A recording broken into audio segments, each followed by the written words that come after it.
Shalom everyone. आज हम समझेंगे कि किस प्रकार से यीशु मसीह के क्रूसीकरण की भविष्यवाणी जो कई सालों पहले उसके बारे में दी गई थी।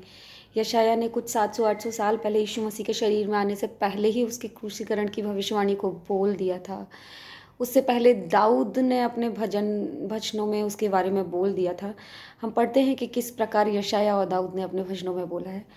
यशायाह 53 में वो कहता है उसकी चौथी 4th आयत से, निश्चय उसने हमारे रोगों को सह लिया और हमारे ही दुखों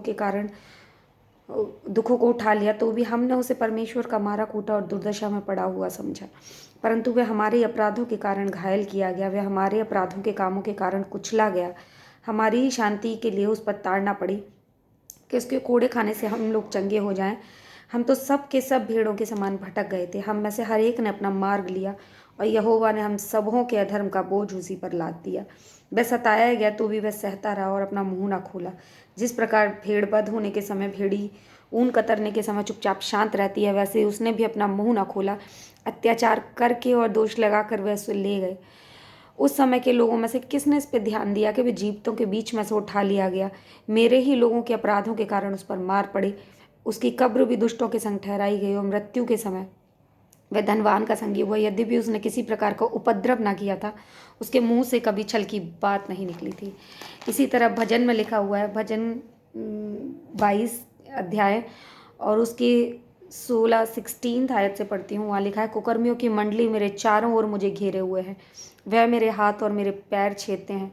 मैं अपनी सब हड्डियां गिन सकता हूँ। वह मुझे देखते और निहारते हैं, वे मेरे वस्त्र आपस में बांटते हैं और मेरे पहरावे पर चिट्ठी डालते हैं। इस प्रकार यीशु मसीह के क्रूसीकरण की भविष्यवाणियाँ कई सौ साल पहले वचन में लिखी हुई हैं। बता दिया गया था कि किस प्रकार मसीहा आएगा और उसका क्रूसीकरण दिया जाएगा।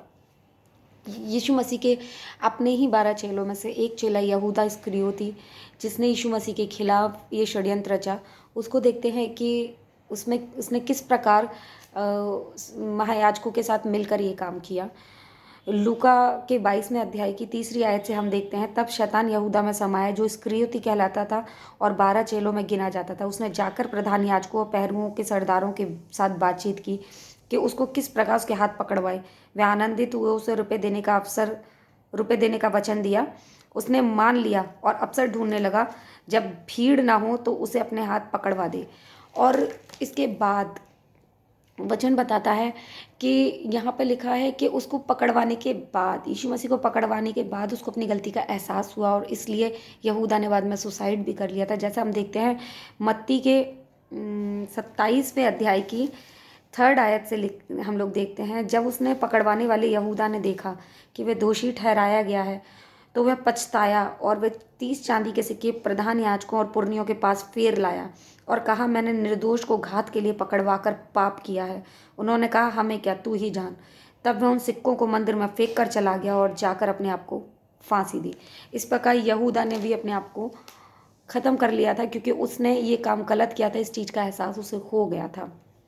यीशु मसीह को क्रूस पर चढ़वाए जाने से पहले भी यीशु मसीह ने इस बात की भविष्यवाणी की थी कि वो आज क्रूस पर चढ़ाया जाएगा और कौन उसे पकड़वाएगा। उसने दृष्टांतों में, उसने इशारों में चेलों को ये चीज़ बोल दी थी।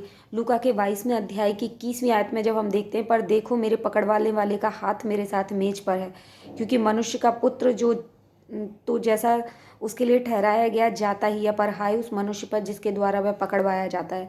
तब वे आपस में पूछताछ करने लगे कि हम में से कौन है जो ये काम करेगा।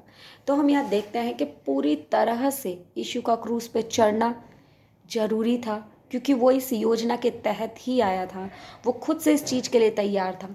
वो खुद से जानता था कि उसका क्रूसीकरण कितना ज़रूरी है, वो सारा दुख उठाना कितना ज़रूरी है, जिससे परमेश्वर की संतानों का उसके साथ जुड़ाव हो जाए। क्योंकि जब हम देखते हैं कि कोई अपराध करता है और उसके अपराध को अगर कोई व्यक्ति अपने सर ले लेता है, तो सजा भी उसको ही होती है जो उसके अपराधों को अपने सर ले लेता है, और वो व्यक्ति बच जाता है। ऐसे हमारे अपराधों, हमारे पापों को, इस पूरे जगत के पापों को परमेश्वर ने उस मसीहा के ऊपर लाद दिया, जिससे हमारे और परमेश्वर का रिश्ता जुड़ पाए। और वो मसीहा कोई और नहीं, परमेश्वर खुद था जो पुत्र के रूप में आया था। वो परम प्रधान परमेश्वर था जिसने वो यातनाएं सही थी। वचन के सुने जाने पर प्रभु आप सबको बहुत आशीष दे। शालोम।